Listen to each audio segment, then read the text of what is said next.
Recording. Did I say the thing about the books already? Oh, I think some people lie about the books they read. Emma live. Diego live. Cameras are on. Diego, can you clap? Emma, can you clap?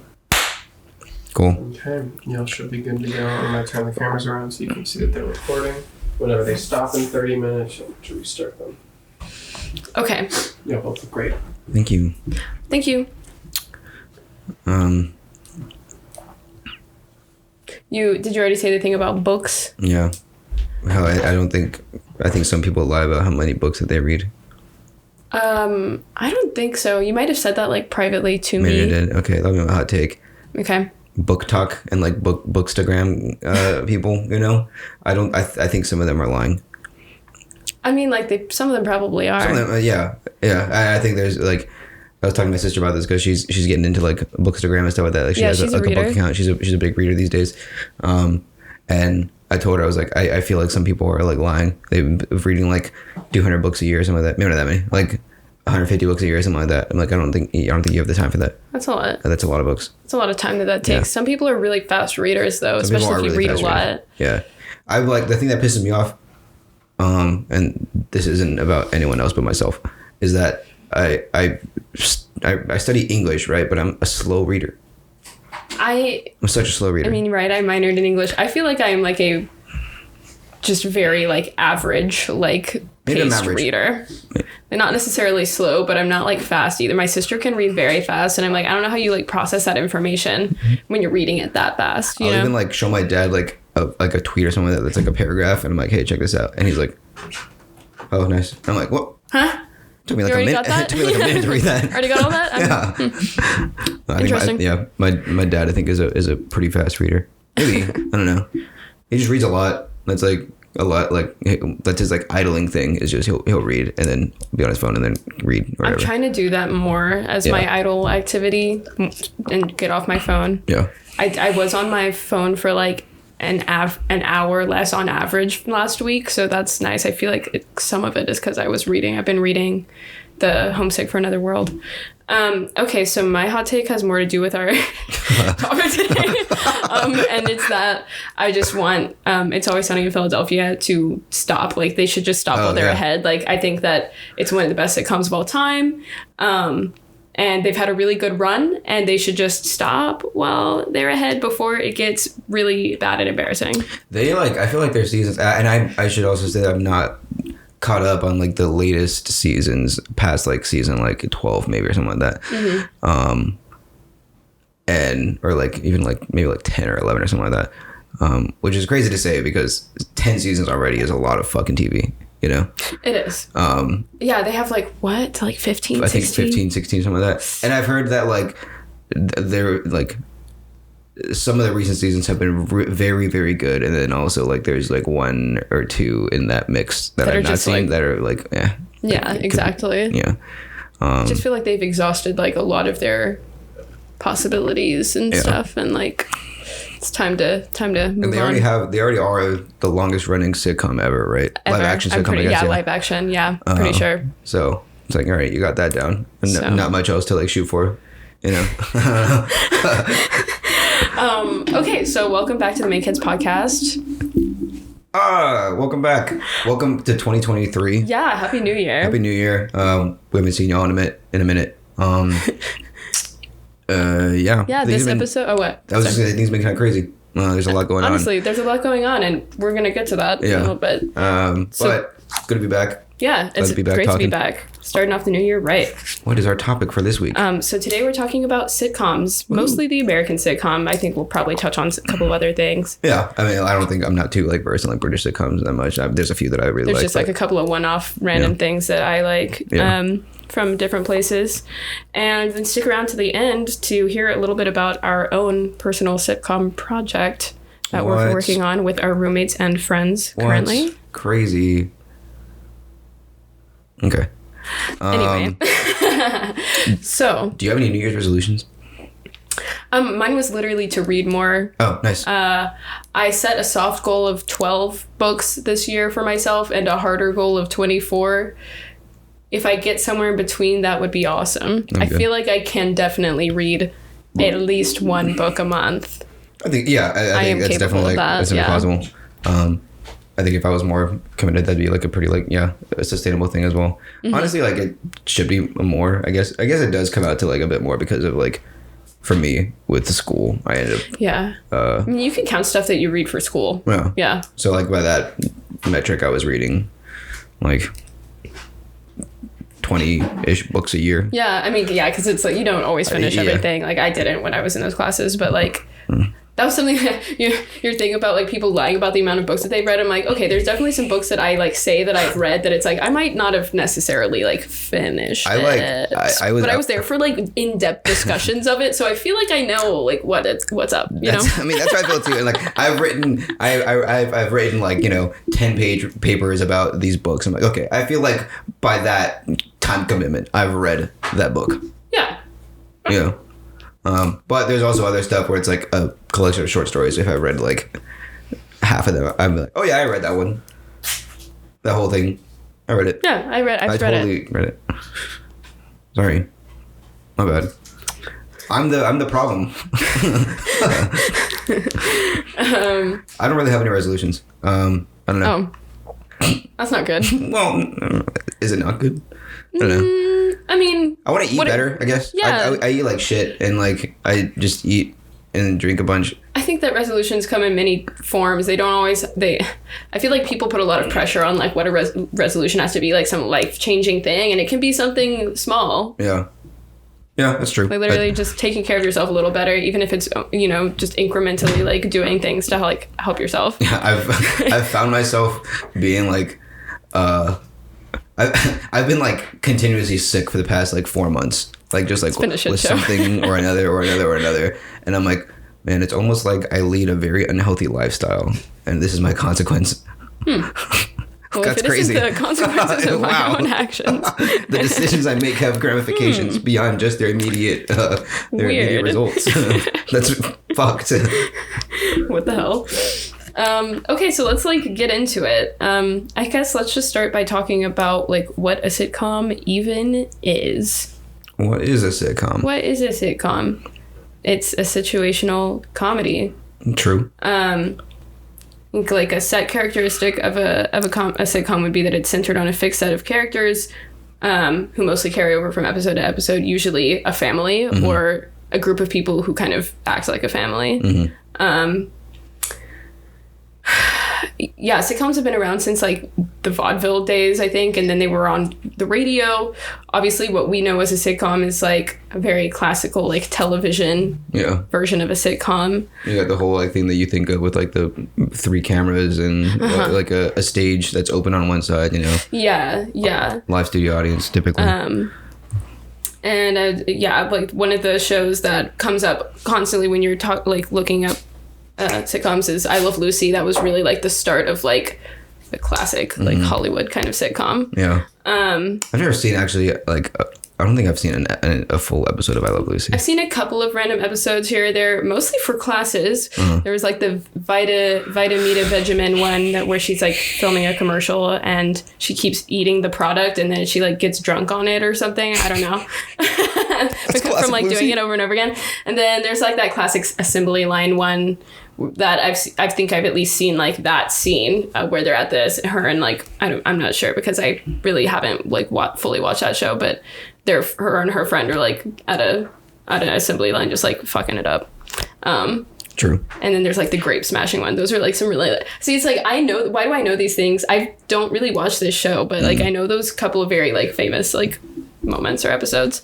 The producer of that, William Asher, is thought of as the man who invented the sitcom. I didn't know that, but he must have had his hands on like a lot of sitcoms that like popularized the genre. I think so. Including I Love Lucy. I figure like, and it's just like oh shit, interception. Crazy. Sorry. The football game. I have to turn that off. It's texture. not for anyone but like myself. I'm like a child. I'm like stimulated by the colors and stuff. Yeah, like. I was gonna say that I feel like that's probably that wouldn't surprise me because I feel like a lot of these like or like the like industrial structure or like a corporate structure of like network TV back in the day was very like in the hands of like a handful of people that were like controlling a lot of like different moving parts and different programs and stuff like that. So, and that's just like my like kind of like understanding of it, I guess. Yeah, I mean, I would say that's right. I mean, there were only 3 channels at one point, right? Yeah, exactly. There wasn't a lot of variation, and a lot of the same people had their hands in a lot of the same, and a lot of the different things. Okay, so, yeah, I don't know, where do we want to go next? I'm kind of talk about how, like, it kind of like a lot of sitcoms seem to represent like the classic like American nuclear family. Yeah. So, like I had mentioned before, that it's always like centered around a fixed set of characters, often a family. So, like, I think of shows like that 70s show. What is that one? You know, with Archie Bunker. I don't know. Which show is that? Well, I don't know. See, this is like, I didn't grow up on television, and especially not like older television. Yeah. It's funny because my sister's fiance like has seen a lot of these older shows. He's like an encyclopedia about these like older shows, but I'm just not. I can talk about like the ones that we have grown up with. Yeah, right? I was gonna say like I was a pretty like strong TV consumer, I guess. I don't know. Well, not like I was like going out of my way to watch like, oh, I gotta watch all these programs, you know, as a 6-year-old. Was it All in the Family? I don't know. It might have been. Okay, I'll take your word for it. All in the Family. All in the Family. But I mean, to continue my point though, I was like, I was just watching like whatever the fuck was on when I was little. You know, my friends just put on like the fucking Disney Channel or something like that, and I'm like, oh, this is cool. Oh, true. We did have to have those shows.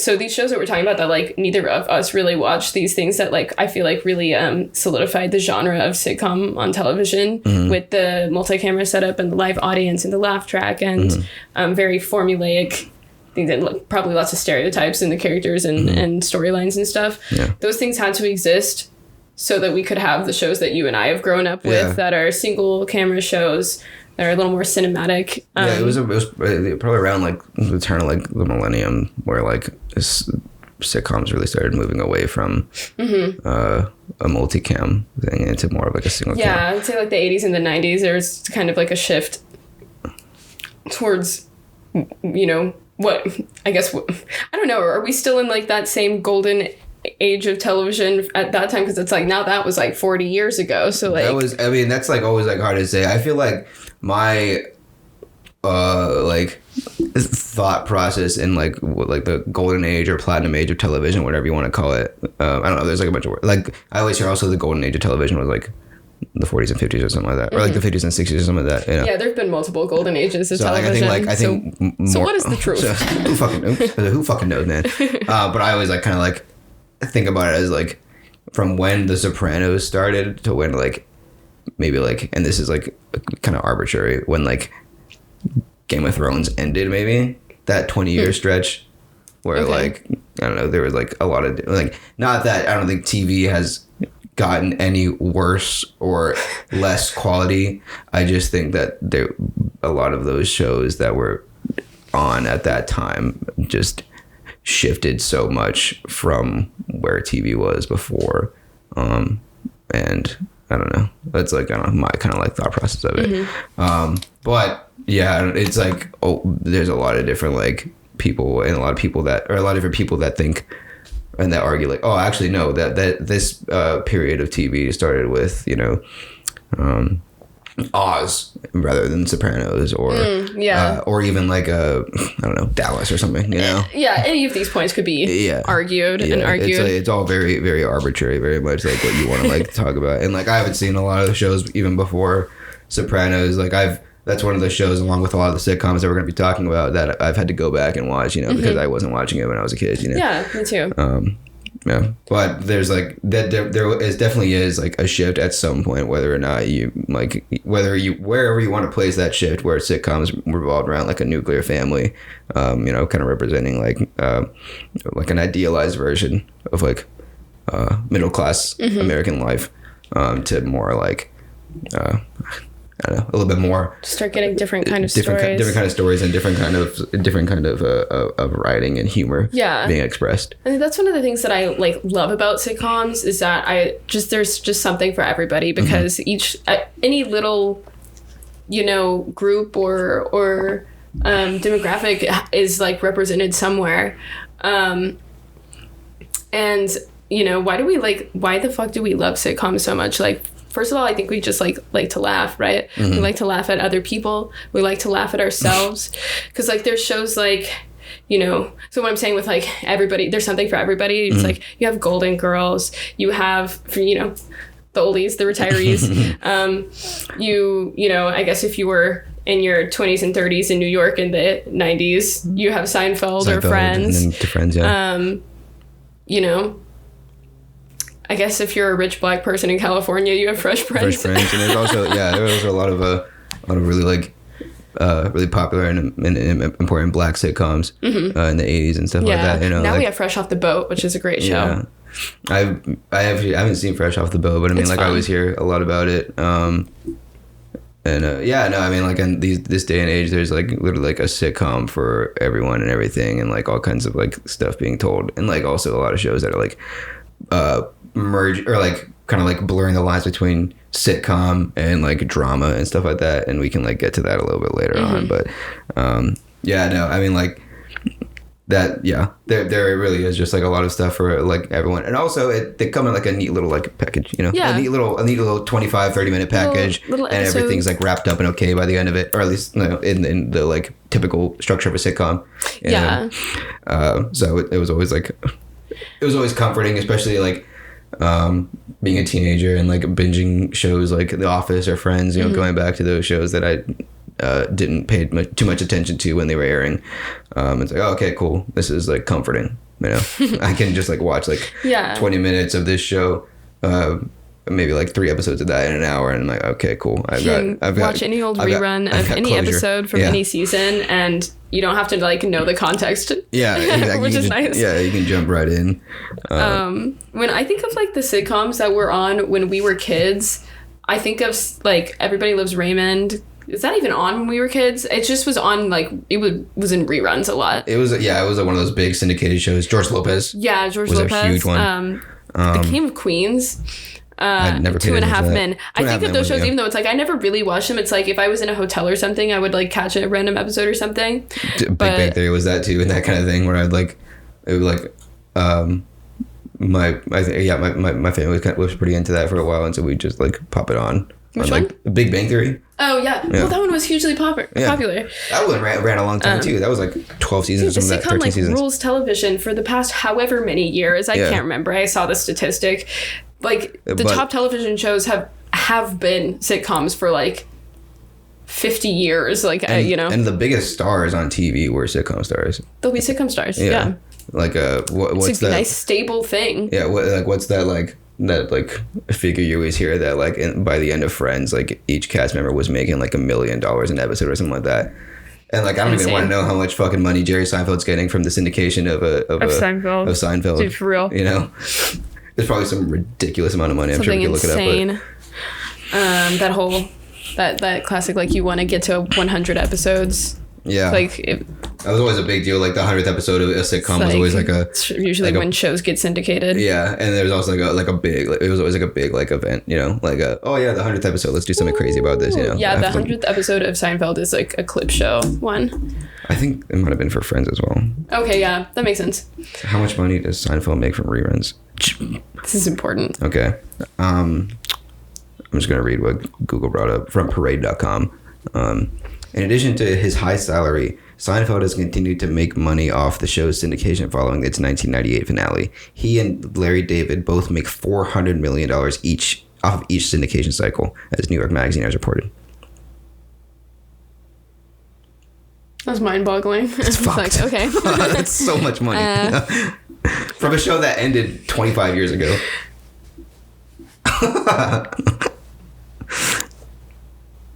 Dumb luck. Like, I'm honestly, like, what? Yeah, no, it's like fucking Larry David was just crazy. like, I'm going to make a show about myself and my buddy, you know?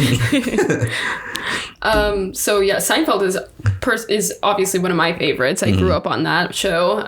Had the whole show on DVD as a kid, which is cool because they have some episodes that they do these special little like animated versions of that are like special features on the disc. So one that I know for sure that they did is the one where like Kramer gets in a fight with a monkey at the zoo. Have you seen that one? I think so. He like kind of gets in a tiff and then the monkey like pees on him or some shit. I don't know. I don't know. I've only seen something like that. But there's a little animated version of it that's very funny. I don't even think I've actually seen the entirety of Seinfeld. I've maybe got to like season 7 and then just like kind of like fell off from like watching because I was on a big binge like 2-3 years ago, maybe not 3, like probably like 2 years ago. But like it was also like I've only seen each episode at like one time. A few episodes here and there I've seen multiple, but yeah. I don't think I've watched the whole show again since like I watched the whole thing when I was a kid. Since then I just watch random like episodes here and there. We'll throw it on every now and then. We'll just throw it on, like we throw on Friends. Yeah. Friends is like my Friends is if we're talking about our favorites now, Friends is definitely up there in like top like 3 if not 2. Like but Friends these days in like the last like year has been my go-to thing that I throw on at 2:30 in the morning when I come home stumbling drunk and I'm like just like need to sit down and drink a lot of water and eat some food and I'm just watching that and I'll fucking fall asleep on the couch too and like I'll wake up at like 7 a.m. with like a laugh track and I'm like, oh god, where am I? And I'm like, this is the worst. I'm in hell. Nightmare. And like 8 episodes will have gone by and I'm like, Jesus. Yeah, no, that happens. You like wake up and you're like, I watched an entire season, or I watched an entire season. An entire season has gone by while I closed my eyes like I heard it. Yeah, it probably seeped into my dreams. Like I don't know. So let's get it out of the way. The other New York young people sitcom that you and I have both watched, How I Met Your Mother. I know it's one of your favorites. Oh, yeah. I don't think I would say it's one of my favorite shows of all time, but there was a time where it was one of my favorite shows. It's definitely probably like my favorite show of all time. I think I've seen each episode like 10 times at Insane. Least. It's I've only just actually started getting a little bit sick of it. Not sick of it, but just like I've saturated my like my senses too much with that show just because I've been watching it so much and I've loved it so much for like ever since I was like 12 or 13 or something like that. Yeah, that's kind of been me with Friends actually. It's why I've not been in the mood for it. I've just seen too much Friends in the years leading up to this year or something. Yeah. So I haven't been wanting to watch it. But How I Met Your Mother was also very good. Famously controversial ending. I know we've discussed that before. Have we? I am so sure that we've discussed it. I don't know if we've discussed it on the show. I think we've discussed it on here too, but I don't know. I didn't mind the ending. I'm gonna say it. He didn't mind the ending. I didn't mind it. I minded. Actually, that would be my hot take. I didn't mind the ending. That is a very hot take. I mean, but there's plenty of people that agree with you. Oh yeah, it was a very polarizing episode for multiple reasons. Yeah, I mean, when I first watched it, I was like, oh yeah, that's pretty good. My sister was like, what the fuck? That was like a pop culture like moment, bro. Like the end of that show, and we all go to school the next day. Like, I think like. When was that? Like that was 2013 or 14 or something like that. School, yeah.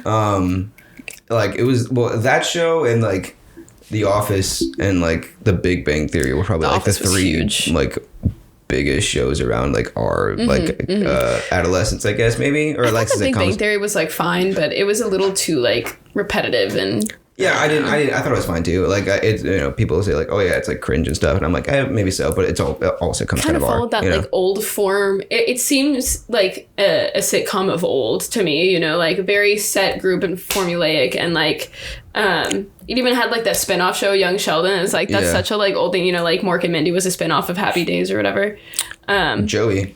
Frasier. Cheers. Yeah, dude. Joey, I remember when I didn't realize that Frasier was a spinoff from Cheers. And I'm like, I've never really watched Cheers, but Frasier is so good. I don't know. I just don't think I vibe with Cheers. I've tried to watch it, and it's like the theme song's a bop. We all know that. I mean, where everybody knows your name, right? But like, I don't know. Frasier is so funny to me. Was Happy Days a sitcom? I think you could consider it a sitcom. It was single camera, right? I think so. Yeah. Okay. I was already kind of in that era. Okay. I I don't know. I've not seen like much of Happy Days at all. I just know like the funny things about it, like Jump the Shark, the fonts, that kind of thing. One of my very favorite shows when I was in high school was Broad City, which is another New York-based sitcom about two broads, Abby and Ilana, just being kind of like annoying post-college grad girls. Out and about in New York. I love them. They're so funny. They were just very me, like my humor when I was in high school. That was me and one of my best friends, like best favorite shows. Like we literally like ate and breathed Broad City for like junior year of high school. There were definitely like some shows that I watched in high school that were all just like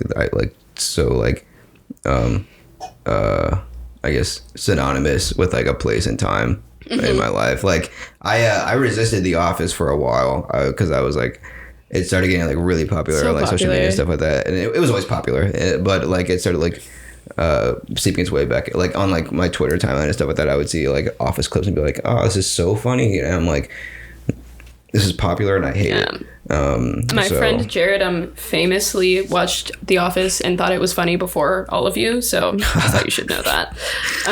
And me too, because I didn't watch it for a long time as well, probably for the same reason. Eventually I watched it and I was like, yeah, this is awesome. This is great. Like, this is great. It's so good.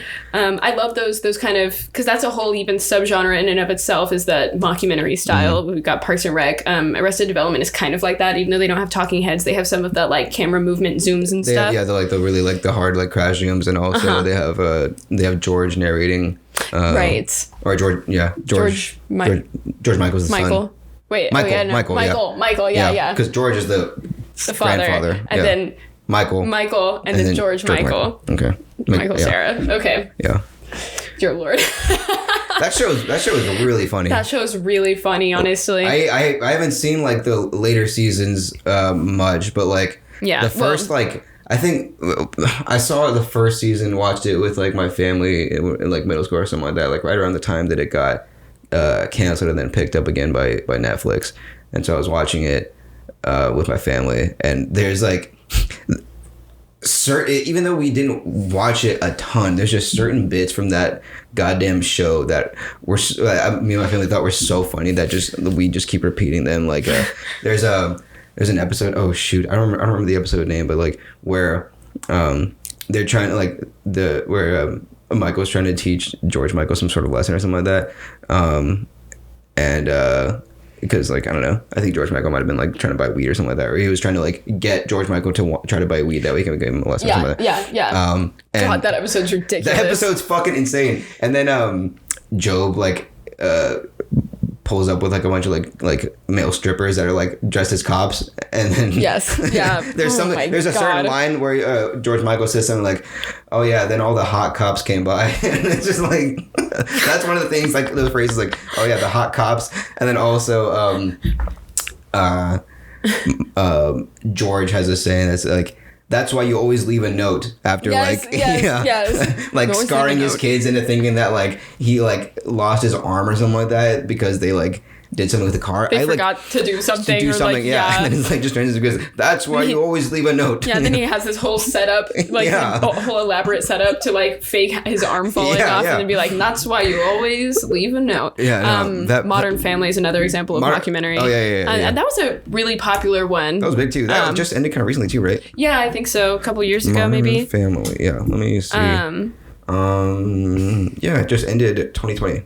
So. Yeah. Wow. Okay. I didn't even know that it. Yeah. I Modern Family was a big deal, especially like around like its first few seasons. Yeah. It was a lot of Emmy nominations. I think I remember and stuff like that. Or I remember reading. Yeah.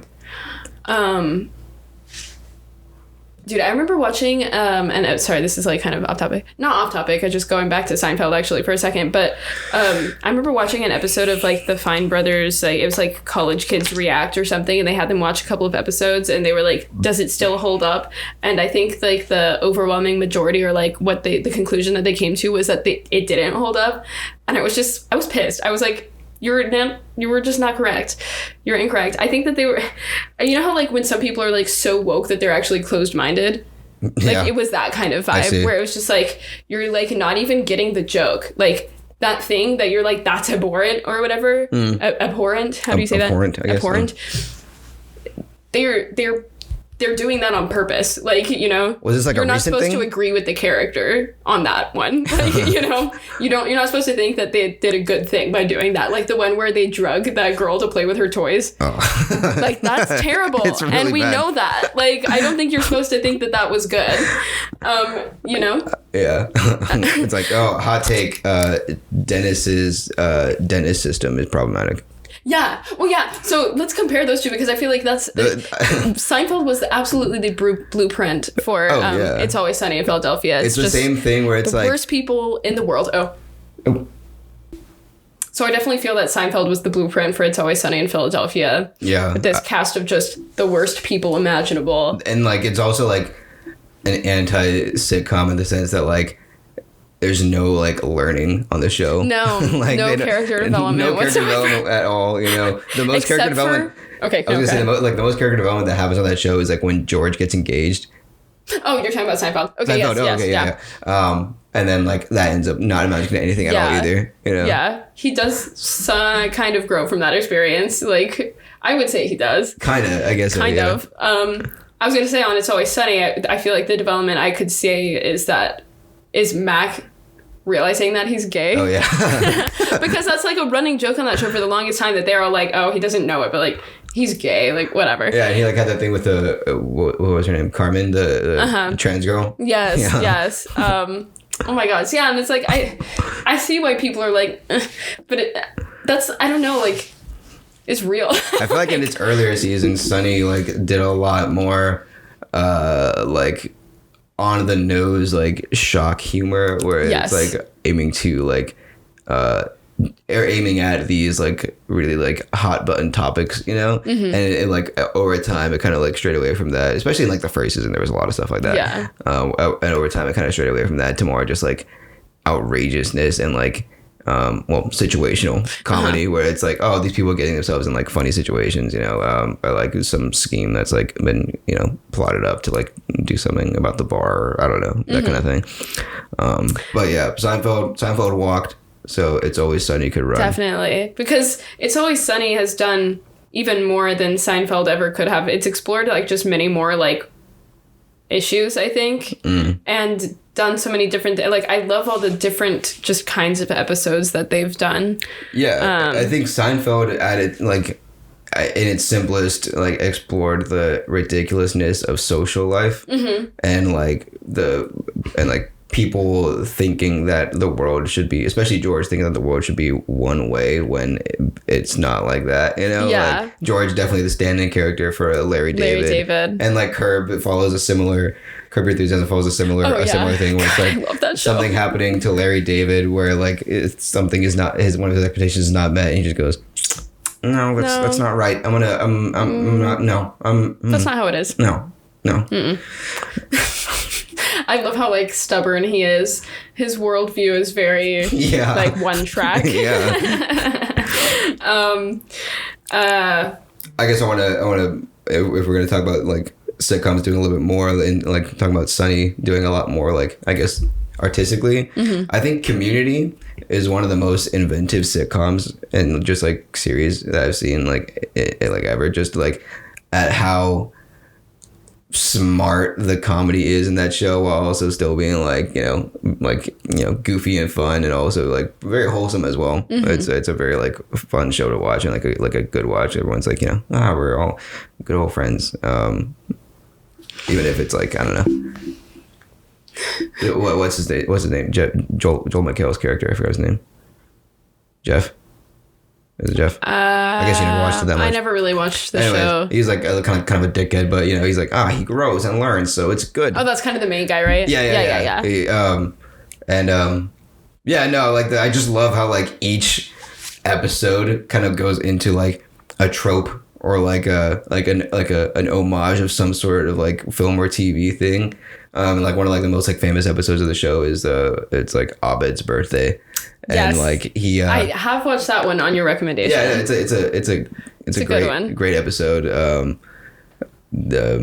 Another like one of my favorite episodes is I think like it spawned that whole Donald Glover walking into the room on fire meme. Okay. Where it's right. It's like a multiverse type thing where it's like they roll a die to see who gets the pizza, and then it's like each one has like a set outcome, and like it's like, oh yeah, we're in the darkest timeline or something like that now.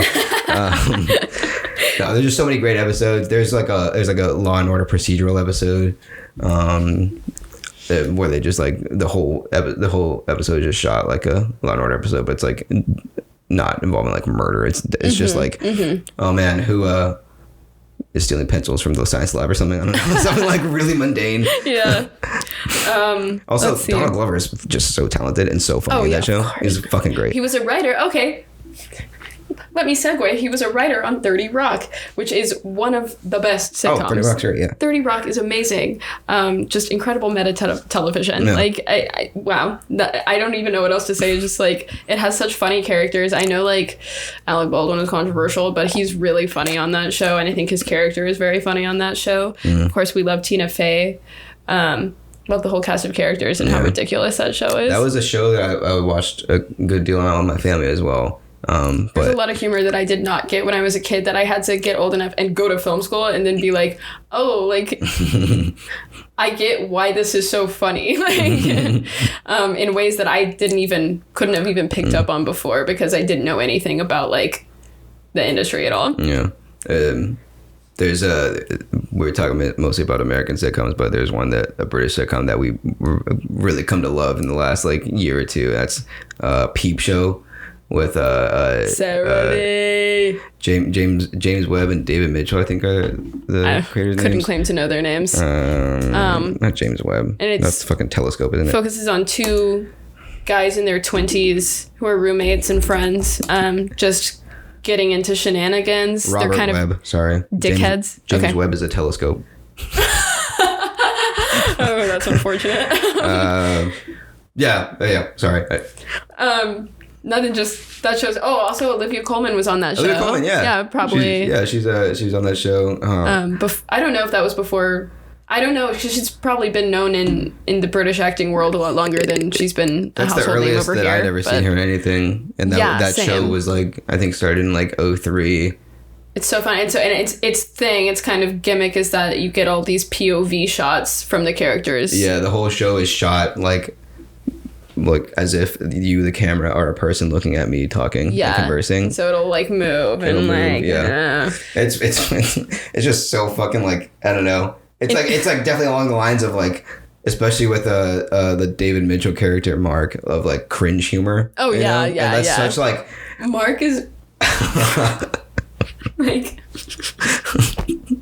Mark's terrible. He's like worse than Jez, like by far. I think. I don't know. I think he is. They're both pretty. They're both pretty terrible. Yeah.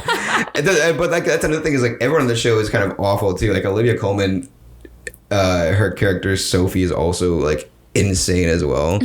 And then there's another character, Big Suze, that Jeremy Jez is really into, and she becomes kind of like a regular, like recurring character as well. And then there's like one like instance where they reveal, or like there's like stuff like that, like just little hints of like Big Suze being an absolutely insane person as well. Like I forget the context of it, but there's an episode where I think Mark had like his stuff like stolen or something like that, and so they tracked him down, or they like came in one day and the burglar was back and they captured him and they like tied him up or something like that, and everyone was there. They're like, all right, what do we do with the with the burglar?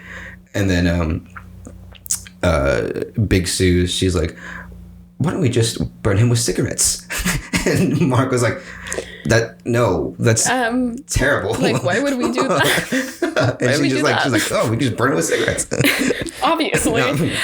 So on the topic of British sitcoms, I think probably most people know that The Office was adapted from a British sitcom. I've tried to watch that one. Didn't really make it very far. I mean, British humor is just different than American humor. So I think that if I really gave it a try, I could probably get into it. But a British sitcom that I really did enjoy, I think it's probably the only one that I've really watched like that besides Peep Show, is this one called Cuckoo. I haven't heard of it. It's on Netflix. Probably like when I was in high school, I think. Just about this family. Actually, the wife in the family is Emily from Friends. Like Ross's wife, Emily. And it's kind of a weird quirky, zany story where their daughter like was off traveling after she graduated from school, and she comes back randomly like married to this weird American guy, Andy Samberg. It's pretty funny. Like it's honestly like ridiculous. Like that one is like full blown ridiculous. Like all the scenarios, the situations that happen on that show is like, what the like who the fuck thought of this? But I thought it was very funny.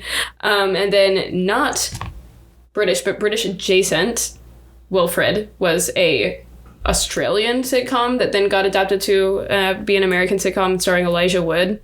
That one is weird because it doesn't really have like the cast of characters really the same way as I think these bigger group like ensemble ones, because there's Elijah Wood, who's the main character. I can't remember his name on the show. And then Wilfred, this dog, who's actually played by like a man in a dog suit. And that's kind of like the whole thing, is that like the guy has this weird connection with this dog where they can like talk and stuff, and they like literally will sit around and like smoke out of a bong together and stuff. Like, and it's like you're kind of like, what's this about? I think there's multiple interpretations, and I don't know if there's like a real explanation out there. I don't really care to read the real explanation. It's very funny. However, you want to interpret like what's going on there. If this guy has mental health issues and he's imagining that this dog is his like bestie, he meets the dog because his neighbor asks him to like dog sit for her. I'm just like looking at like the pictures of it on Google Images. It's really funny. Like we should watch it sometime. This looks awesome. It's very funny. And then Totally Straying. Are there any other just random things you want to shout out before we move on? Veep is a favorite that stars Julia Louis-Dreyfus and is one of the funniest, like, especially political shows out there. Yeah. I actually think that I'm willing to venture that, okay, so it's like the sitcom to the West Wing's drama, right? And I'm willing to bet that Veep is actually a little bit closer to accurate of like what it's like on Capitol Hill, just like with idiots and chaos abound and like nobody having. My favorite thing about it is that, okay, so it centers around the vice president, right? Julia Louis-Dreyfus, Selena Meyer is her character's name. My favorite thing about it is that they never once say like what party she's in. Yeah. Because she's awful, but she cares about some issues that you're like, oh, you know, but it's like she doesn't actually really care about anything. She's always kind of like, what do I, so something will happen and she'll be talking to her like PR team and she's like, so what do I think about this? Yeah. Like, you know? like as if, and like so like frustrated too, like, okay, so cut to the chase. What do I care about? What do I care? What should I care about? You know, that kind of thing. Like, you don't understand. I don't care. What should I just say? You know, that kind of thing. Yeah. And like, it probably is like pretty accurate in that sense. There's something so comforting about like the repetition that happens in sitcoms over time. I think like things like you have these kind of like character arcs or like character types that show up, like Ted Mosby is a Ross, you know, even though it's like different but the same, and you could maybe be like, then why do we need both of them? I don't know, they're good in their own right. Their humors are different from each other. That's true. And it's like also it's like it serves like two different like generations of like young single people. That's true. And like, I guess I don't know what like our generation of that would be. Maybe like, I don't know, like, I don't know. Well, you've been watching Girls recently. I've been watching Girls recently. I actually hate Lena Dunham. I'm just gonna put that out there. I think she's a weird, like, bad person, but that's maybe like hate's a strong word, right? But I dislike her. I find her generally like annoying. But Girls is hilarious. It's very well written. It's intelligent. It's witty and funny, and I can't help it. I really love it. Yeah, I've been watching through a little bit of it. Currently on a rewatch. Pretty good. Yeah, it's great. Might start it on my own. Then, of course, The Simpsons, which we've watched a little bit of, is the longest running animated sitcom of all time, and it's like 30 seasons now. Just like that. A pleasure. Just a joy. Yeah. Predicts the future and all that jazz. Actually, yeah. So, no, there isn't something that's representative of our generation besides, okay, if we want to talk about a classic sitcom to spin-off arc, you have Blackish, which my parents are really into, and then Grownish, which I watch, which is like the college like sitcom spin-off of that show where you follow the oldest daughter to college, which is really fun. It's a very like networky show, if you know what I mean. But like, but I like love it. I think it's cute. They do a really good job of like having a diverse friend group and then having them talk about like different issues. And like hearing all these different perspectives within the friend group, and they'll have like a discussion or an argument about something. Then it's like it's a good show. It's a good show, especially I feel like for like people going to college. But there isn't a good thing, and that's why we're making our own. What? We're making a sitcom. We already said that earlier, but We are. what? You might have heard of a little ditty called Subletter, or you might not have ever heard of Subletter, and that's fine too. Someday the name Subletter will be up in lights. Yeah, mark my words. Oh yeah, we've been developing a bit of a sitcom recently. Started off with our friends Parker and Kazdan. Yeah. Making wanting to make a mockumentary for a class that they were in, a documentary class that they were in, and it involved myself moving into a house with them two and our other friend Sheldon. And My buddy Sheldon. And the three of them are just like the most like insufferable like film majors, film bros, like in like very like different ways, but also all in the same way, you know. And I'm like I move in as like, you know, myself, I'm like, you know, an English major, or and I come in and I'm like, this is just the worst thing imaginable. Like, and I need to get out of here immediately. Yeah. So we made that. It was like a quick, like 5-minute, like little, like short. And I wish Kaz and Parker were here to like talk about it a little bit more, but that found a lot of success with that with their professor. He said make a longer version, so we made a longer version. Where everyone else was made to make like an actual documentary for the final project for this class, they were given permission to make a longer version of Subletter because we just can't get enough. So we made a 17-minute one. And originally, it was still mockumentary with talking heads and stuff like that, and like, you know, very quick cuts and like jumps and crash zooms. Is this Kazdan? Ayo. Speak of the devil. Do you have anything you want to say about the original? The first few iterations of Subletter. Subletter, rabid dog. The original Subletter is a rabid dog. It was shot. Actually, let me say this.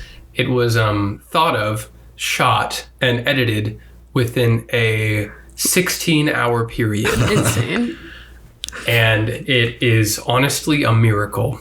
It's beautiful. It's like one of the like best things I've ever been a part of, like creating. It's genuinely one of the most charming, like just everyone was in the zone. It was great. 17-minute was like that, but if you stretched out the charm to 17 minutes, so it's a little less charming, but it's still very fun. And then we haven't even gotten to the multi-camera one, which was Subletter Live. Subletter Live. On ice. Created with a crew of 24 UT students in multicam class by David Schneider. Legend. Yeah. Who was the first professor that gave us hope? Was that Mims? Yeah. Stephen Mims. Shout out Mims. So now we decided we're gonna go balls in.